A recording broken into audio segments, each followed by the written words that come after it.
अस्सलाम वालेकुम friend, how are you. उम्मीद है कि आप सब लोग खैरियत से होंगे। आज मेरे चैनल का आगाज है और मैं अपने इस चैनल में आप लोगों को मैथमेटिक्स के बारे में पढ़ाऊंगा। तो अभी क्लास 9 है और जैसे जैसे वक्त गुजरता जाएगा तो क्लासेस भी अपडेट होती जाएंगी। फॉर एग्जांपल इस साल क्लास 9 है तो इंशाअल्लाह ताला नेक्स्ट ईयर क्लास 10 होगी। हम अपनी वीडियो का आगाज करते हैं। तो हमारा फर्स्ट चैप्टर है मैट्रिसेस एंड डिटरमिनेंट्स। तो चलें आइए हम पढ़ते हैं मैट्रिसेस एंड डिटरमिनेंट्स क्या होता है। सभी बच्चे अपनी बुक का पेज नंबर 2 ओपन कर लें। तो इसमें सबसे पहले लिखा है इंट्रोडक्शन। तो हम पढ़ते हैं इसका introduction. The matrices and determinants are used in the field of science, mathematics, physics, statics, electronics and other branches of science. तो इस लाइन में वो कहता है कि जो मैट्रिसेस एंड डिटरमिनेंट्स हैं वो साइंस की अदर ब्रांचेस में यूज होती हैं। For example mechanics, electronics, physics, mathematics, geology, biology and other branches of science. तो हम अपनी नेक्स्ट लाइन पढ़ते हैं। नेक्स्ट लाइन में वो कहता है the matrices have played a very important role in the phase of computer science. तो इस लाइन में वो कहता है कि जो मैट्रिसेस एंड डिटरमिनेंट्स है ना, वो आज का जो कंप्यूटर साइंस का जदीद दौर है इसमें बहुत अहम किरदार अदा कर रहे हैं। तो हम आगे जाके एक्सरसाइज 1.6 में पढ़ेंगे मैट्रिसेस एंड डिटरमिनेंट्स अपना किरदार कैसे अदा कर रहे हैं और क्या किरदार अदा कर रहे हैं।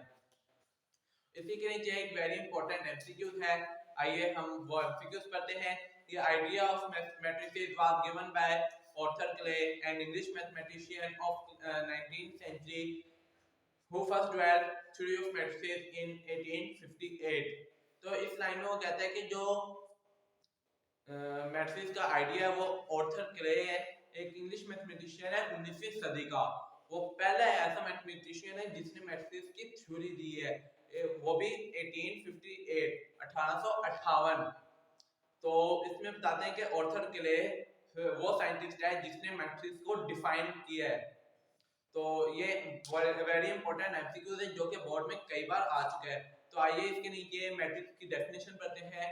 तो मैट्रिक्स की डेफिनेशन है an a rectangular array or a formation of the collection of real numbers, say 1 2 3 4 7 0, or such as 1 3 4 7 2 0।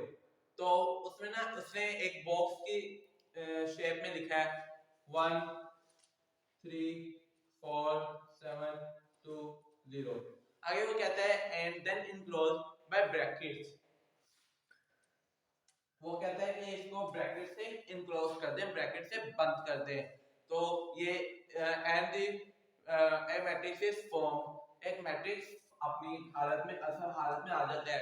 और आप लोग बताता चलूं कि जो मैट्रिक्स की पहचान है वो उसकी ये बॉक्स ब्रैकेट है। क्योंकि ये बॉक्स ब्रैकेट है और ये एक रेक्टेंगल की शेप में है तो इसलिए हम इसको एक रेक्टेंगुलर अरे भी कह सकते हैं। तो आइए एक और वेरी इंपॉर्टेंट डेफिनेशन पढ़ते हैं जो कि नेक्स्ट पेज में है। वो है ऑर्डर ऑफ मैट्रिसेस। इसमें कहता है कि the number of rose and columns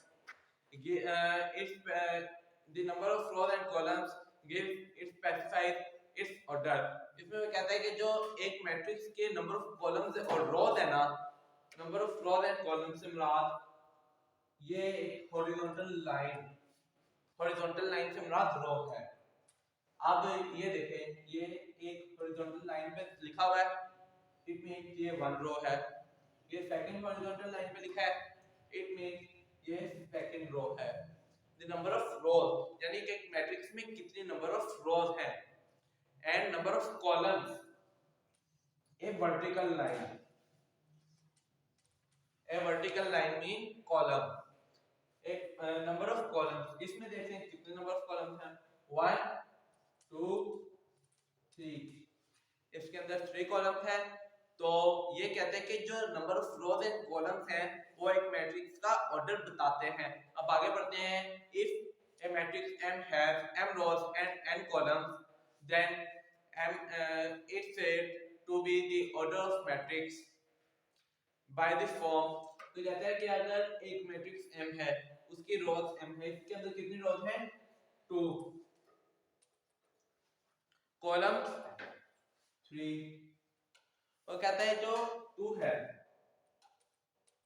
number of रोज है ना, तो नंबर ऑफ रोज को M कह देते हैं, नंबर ऑफ रोज को M और नंबर ऑफ कॉलम्स को N। नंबर ऑफ रोज कितनी है? 3। तो आगे इसने फॉर्म लिखी है M by N। तो कहता है कि अगर एक मैट्रिक्स M है, उसकी number of rose small m है, number of column small n है, तो उसको हम इस फॉर्म में लिखेंगे, तो उस मैट्रिक्स का ऑर्डर होगा। जैसे कि इस मैट्रिक्स में नंबर ऑफ रोज कितनी है? 2 बाय नंबर ऑफ कॉलम्स 3। तो ये इस मैट्रिक्स का ऑर्डर है और इस मैट्रिक्स का नाम है M, कैपिटल M। तो इसके नीचे एक वेरी इंपॉर्टेंट डेफिनेशन है जो कि हमारी फर्स्ट एक्सरसाइज में भी यूज होनी है, वो है इक्वल मैट्रिसेस। इसमें वो कहता है कि let A B two matrix, कहते हैं A B दो मैट्रिक्स हैं, then A is said to be equal। वो कहता है तब हम A को बराबर कहेंगे, मुसावत देंगे, इक्वल कहेंगे टू B से। तो कहता है तब हम A को B के बराबर कहेंगे, इक्वल कहेंगे। तो वो कहता है कि इसको डिनोट करेंगे, it is denoted by A is equal B। तो कहता है हम इसको A इज इक्वल B से डिनोट करेंगे। तो आगे वो कहता है कि इफ एंड ओनली इफ, अगर सिर्फ अगर, इसके अंदर आगे उसने दो कंडीशन लिखी हैं 2 पॉइंट्स में। फर्स्ट पॉइंट में कहता है the order of A is equal the order of B। वो कहता है कि मैट्रिक्स A का ऑर्डर मैट्रिक्स B के इक्वल होना चाहिए।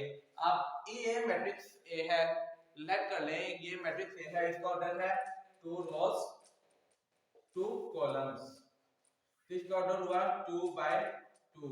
हम एक मैट्रिक्स के ऑर्डर को मल्टीप्लाई की जगह मल्टीप्लाई लगा के भी डिनोट कर सकते हैं।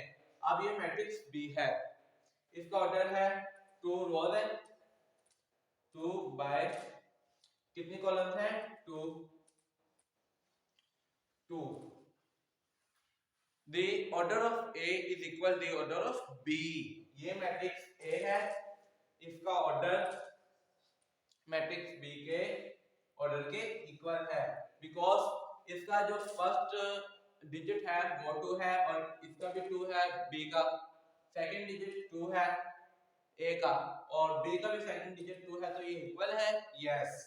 अगली कंडीशन में कहते हैं their corresponding entries are equal. तो कहते हैं कॉरेस्पॉन्डिंग एंट्रीज। अब एंट्रीज क्या हैं? एंट्रीज ये रियल नंबर्स हैं। हमने पीछे पढ़ा था the collection of real numbers. Real number से मुराद 0 1 2 3 4 5 6 7 एंड सो ऑन, जितनी भी काउंटिंग है वो रियल नंबर्स हैं। तो उसने क्या है कॉरेस्पॉन्डिंग एंट्रीज। कॉरेस्पॉन्डिंग एंट्रीज से क्या मुराद कि इसकी जो फर्स्ट एंट्री है, फर्स्ट एलिमेंट है, वो B के फर्स्ट एलिमेंट के भी इक्वल होना चाहिए, सेकंड एलिमेंट के इक्वल होना चाहिए। तो तब हम B को A को B के बराबर कह सकते हैं। चलें आइए हम अपना फर्स्ट क्वेश्चन स्टार्ट करते हैं। सो गाइस, हमारा जो फर्स्ट क्वेश्चन है वो है find the order of following matrix. इसके अंदर उसने 8 क्वेश्चन दिए हैं, 8 मैट्रिक्स दिए हैं, उसके ऑर्डर्स हमें फाइंड करने हैं। चूंकि सभी क्वेश्चंस इक्वल हैं तो इसलिए मैं आप लोगों को ओनली फर्स्ट 3 क्वेश्चंस करवाऊंगा। तो चलिए आइए हम अपने फर्स्ट क्वेश्चन के मैट्रिक्स का ऑर्डर फाइंड करते हैं। सबसे पहले देखते हैं इसके अंदर रोज कितनी है। 1 2, इसके अंदर कितनी रोज है? 2 2 बाय, आप कॉलम्स देखते हैं 1 2, कितनी कॉलम्स? 2 बाय 2। और फ्रेंड्स हमेशा याद रखें नंबर ऑफ रोज पहले लिखते हैं मल्टीप्लाई से और नंबर ऑफ कॉलम्स मल्टीप्लाई के बाद लिखते हैं, और मल्टीप्लाई की जगह हम बाय भी लिख सकते हैं। जैसे कि मैं अब इस मैट्रिक्स का लिखने वाला हूं, ये इसका ऑर्डर है, हम लिखेंगे the order of A is equal to by 2। तो ये स्टेटमेंट लिखेंगे तो हमारा आंसर कंप्लीट हो जाएगा। तो आइए हम अपना सेकंड क्वेश्चन करते हैं। सेकंड क्वेश्चन है 2035। एक मैट्रिक्स है जिसको B से डिनोट किया गया है, और हमेशा याद रखें मैट्रिक्स के ब्रैकेट्स के अंदर हमेशा रियल नंबर्स आते हैं या स्मॉल वेरिएबल्स। स्मॉल वेरिएबल्स से मुराद small English letters, small a, small b, small c, small c, okay. और हमेशा इसको डिनोट किया जाता है कैपिटल वेरिएबल से, कैपिटल इंग्लिश लेटर से। तो चलिए आइए हम इसका ऑर्डर देखते हैं। इसके अंदर कितनी रोज हैं? 1 2, इसके अंदर 2 रोज हैं। बाय कॉलम्स 1 2, इसके अंदर भी 2 कॉलम्स हैं। 2 बाय 2, तो इसका ऑर्डर है the order of P is equal to by 2। आइए हम अपना नेक्स्ट क्वेश्चन करते हैं। तो नेक्स्ट क्वेश्चन है C is equal matrix to 4। तो हम पहले इसके अंदर देखते हैं नंबर ऑफ रोज। 1, इसके अंदर ओनली 1 रो है, तो हम लिखेंगे 1। अब इसके अंदर कॉलम्स की तादाद देखते हैं 2 बाय 2। ये हम मल्टीप्लाई की जगह ये इस तरह बाय भी लिख सकते हैं।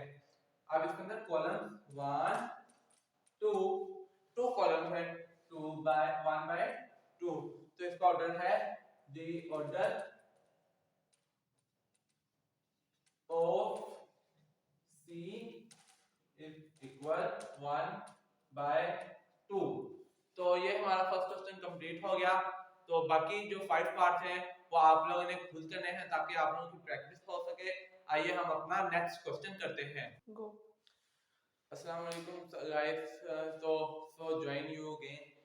सो हम अपना सेकंड क्वेश्चन करते हैं, और हमारा सेकंड क्वेश्चन है find the order of matrix and tell about whom order is equal। तो आइए हम अपनी मैट्रिक्स का ऑर्डर फाइंड करते हैं और बताते हैं कौन सा मैट्रिक्स किस मैट्रिक्स के इक्वल है। तो हमारा फर्स्ट मैट्रिक्स है A, इसके अंदर 1 रो है और 1 ही कॉलम है, तो इसका ऑर्डर है 1 बाय 1। सेकंड 1 रो 1 2, 2 कॉलम, तो 1 बाय 2। थर्ड, अब ये थर्ड 5 माइनस 2 है, यानी कि ये इकट्ठा है, एक लफ्ज है, बस इसको दो हिस्सों में बराबर तकसीम कर दिया गया है। तो इसको सोल्व करते हैं। इसको सोल्व करने के बाद आएगा 3, तो इसका ऑर्डर क्या है 1 1 1 बाय 1। ये नेक्स्ट 3 5, इसके अंदर rows 1 column 1 2 1 by 2। Next matrix E, तो इसके अंदर रोज 1 2 कॉलम्स 1 2, तो 2 रोज हैं 2 कॉलम्स हैं, 2 बाय 2। नेक्स्ट 2 रोज 1 कॉलम, 2 बाय 1। नेक्स्ट अब ये भी सॉल्व होगा। ये सॉल्व करने के बाद आता है आंसर 2 3 - 1 2, 3 + 3 6, तो इसका ऑर्डर है 2 रोज 1 कॉलम, तो इसका ऑर्डर आएगा 2 बाय 1। नेक्स्ट 2 रोज 2 कॉलम, तो इसका ऑर्डर है 2 बाय 2। नेक्स्ट क्वेश्चन है I, तो ये इसमें 3 वैसे ही नीचे आ जाएगा, ये सॉल्व होगा 3 + 2 = 5, तो इसका ऑर्डर है 1 रो 2 कॉलम। 1/2। नेक्स्ट ये सॉल्व होने के बाद ये हो जाएगा 4, ये 0, 6, 2। तो इसके अंदर 2 रोज और 2 ही कॉलम्स। सो गाइस तो इसका ऑर्डर है 2/2। चले आइए हम देखते हैं कौन सा ऑर्डर किसके इक्वल है और किसकी कॉरस्पॉन्डिंग एंट्रीज इक्वल हैं। तो ए का ऑर्डर है 1/2। सबसे पहले हम ढूंढते हैं किसका ऑर्डर 1/1 है। तो इसका ऑर्डर 1/1 है, तो ढूंढते हैं इसका ऑर्डर 1/1 है।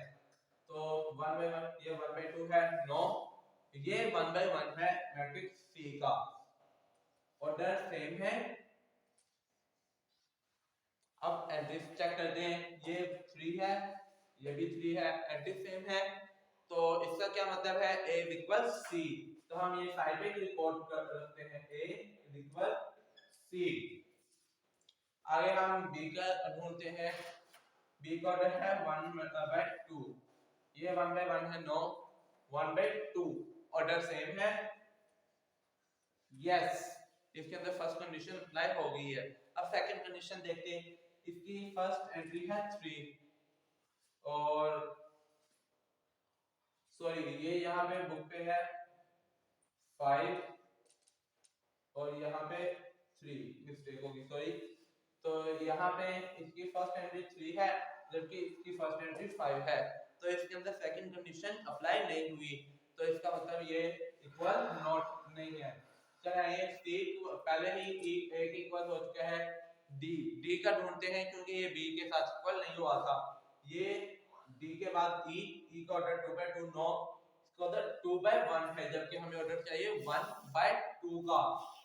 इसका ऑर्डर 2/1, नो इसका ऑर्डर 2/2, नो इसका ऑर्डर 1/2, ये भी 1/2। अब इसकी एंट्रीज चेक करते हैं, इसकी एंट्री 5 है जबकि इसकी फर्स्ट एंट्री 3 है, तो ये नॉट इक्वल है। ये आगे जे का ऑर्डर 2/2, तो इट मींस डी इफ किसी के इक्वल नहीं है। तो यहाँ पे हम लिख देते हैं D is not equal anyone,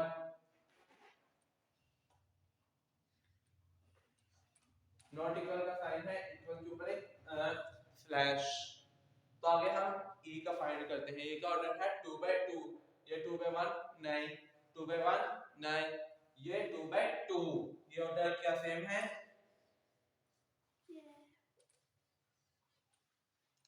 तो अब इनकी एंट्रीज चेक करते हैं। इसकी फर्स्ट एंट्री 4, इसकी भी फर्स्ट एंट्री 4, इसकी फर्स्ट एंट्री 0, इसकी भी फर्स्ट एंट्री 0, इसकी सेकंड एंट्री 6, इसकी भी सेकंड एंट्री 6, इसकी सेकंड एंट्री 2 और इसकी भी सेकंड एंट्री 2। तो ये इक्वल है क्योंकि इसके अंदर दोनों कंडीशंस अप्लाई हो गई, तो इसका क्या मतलब E equal H, E equal H। आइए हम F का फाइंड करते हैं, F का ऑर्डर 2/1 और J का ऑर्डर भी 2/1 है, क्या ऑर्डर सेम है। अब एंट्री चेक करते हैं, फर्स्ट एंट्री इसकी 2 है, इसकी भी फर्स्ट एंट्री 2 है, सॉल्व करने के बाद इसकी फर्स्ट एंट्री सेकंड एंट्री 6 है, इसकी भी सेकंड एंट्री 6 है, तो इसके अंदर फर्स्ट कंडीशन भी है, सेकंड भी, it means f is equal g, f is equal g। अब h का पहले i के e के साथ फाइंड हो चुका है,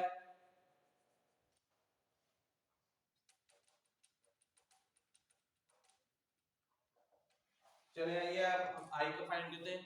i का है 1/2, इसका 2/2, तो हम अब ऊपर कहीं देख लेते हैं, शायद ऊपर कहीं मिल जाए।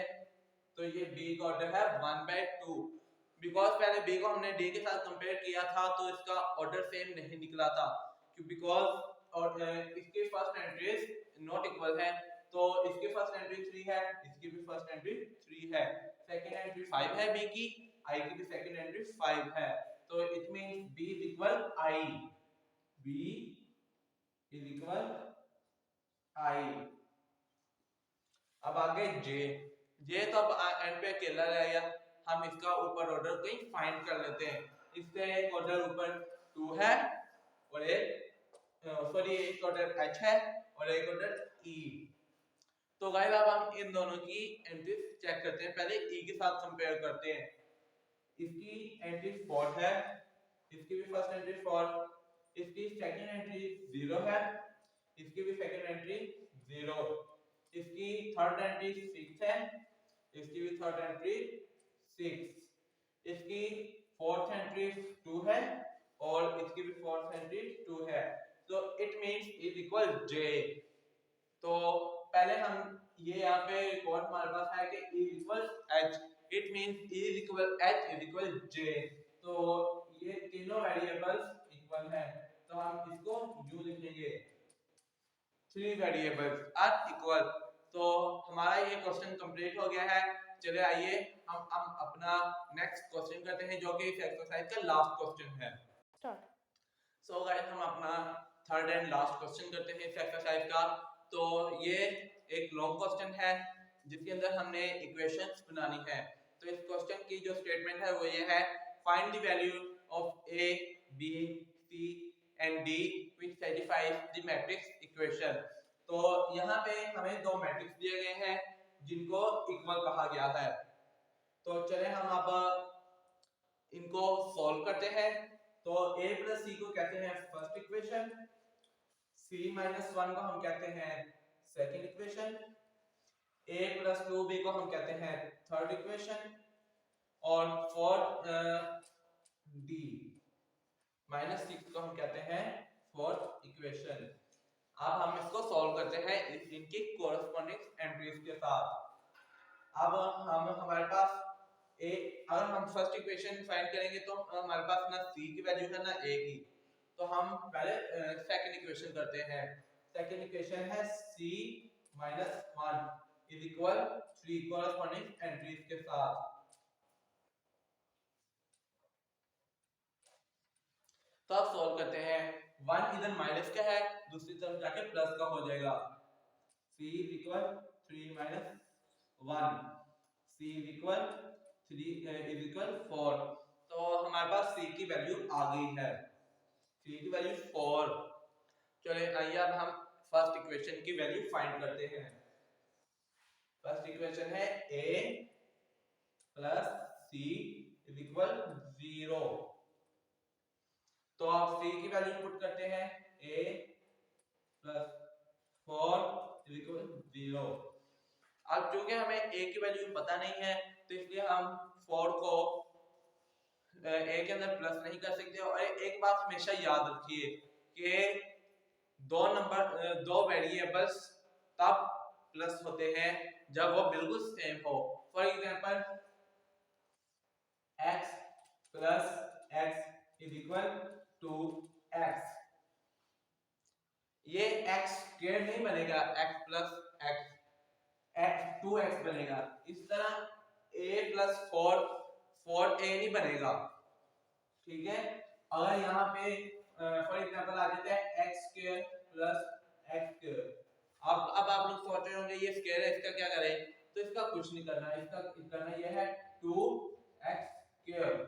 ये जो वेरिएबल है ये वैसे ही आ जाएगा, बस इसके अंदर जो वैल्यू साथ है उनको प्लस करना है। क्योंकि इनके साथ कुछ नहीं तो इनके साथ 1 करेंगे। तो इस तरह यहाँ 4 की वैल्यू हमें पता नहीं है तो 4 को हम उस तरफ ले जाएंगे, a इक्वल -4। तो a की वैल्यू हमारे पास आ गई है। चलिए आइए हम अपनी थर्ड इक्वेशन करते हैं। थर्ड इक्वेशन है a plus 2b is equal -7। अब a की वैल्यू है -4 इज इक्वल -7।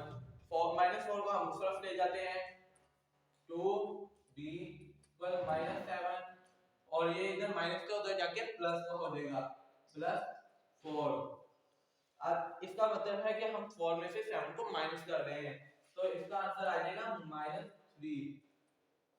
ये 2b इक्वल -3, 2 इधर मल्टीप्लाई हो रहा है, दूसरी तरफ जाके डिवाइड हो जाएगा, b इक्वल -3 बाय 2। तो ये हमारी थर्ड इक्वेशन भी सॉल्व हो गई। चले आइए हम अपनी अब फोर्थ इक्वेशन सॉल्व करते हैं। हमारी फोर्थ इक्वेशन है 4d - 6 = 2d। 4d - 6 = 2d। अब ये 4d सॉरी ये 2d को हम इधर ले आएंगे, -6 को हम उस तरफ ले जाएंगे। तो ये 4d, ये इधर 2d प्लस का है तो इस तरफ प्लस के इधर आके माइनस का हो जाएगा, -2d। 4d - 2d, ये प्लस -6 इस तरफ है तो उसी तरफ जाके +6 हो जाएगा, प्लस का 6। आप जैसे ही मैंने ऊपर बात की थी कि वेरिएबल अगर सेम हो, बिल्कुल सेम, फर्ज कर लें आप किसी के ऊपर ये a के ऊपर स्क्वायर है, a के ऊपर नहीं है, तो ये बिल्कुल भी प्लस नहीं हो सकते। इस तरह यहाँ पे ये d के ऊपर भी कुछ नहीं है, इसके साथ भी, इस d के साथ भी कुछ नहीं, जबकि बिल्कुल सेम है और इनका कोएफिशिएंट डिफरेंट है। तो चलिए हम इसको माइनस कर देते हैं। ये 4 में से 2 माइनस करेंगे तो 2 आएगा और d को हम वैसे ही साथ लिख देंगे, 2d = 6। अब 2 इधर मल्टीप्लाई और दूसरी तरफ जाके डिवाइड हो जाएगा, 6/2। अब ये कट ऑफ हो जाएंगे, इधर आंसर 3 आ जाएगा, तो d की वैल्यू है 3। तो चले आइए हम अब a, b, c and d की वैल्यू लिखते हैं। अब लिखते हैं a = -4, b = -3/2, c = 4 and d = 3। तो गाइस यहाँ पे हमारी एक्सरसाइज का एंड होता है। तो इंशाल्लाह अब हम नेक्स्ट एपिसोड में मिलेंगे। तो प्लीज हमारे चैनल को लाइक, सब्सक्राइब एंड शेयर जरूर करिएगा और बेल आइकन को भी दबाइएगा।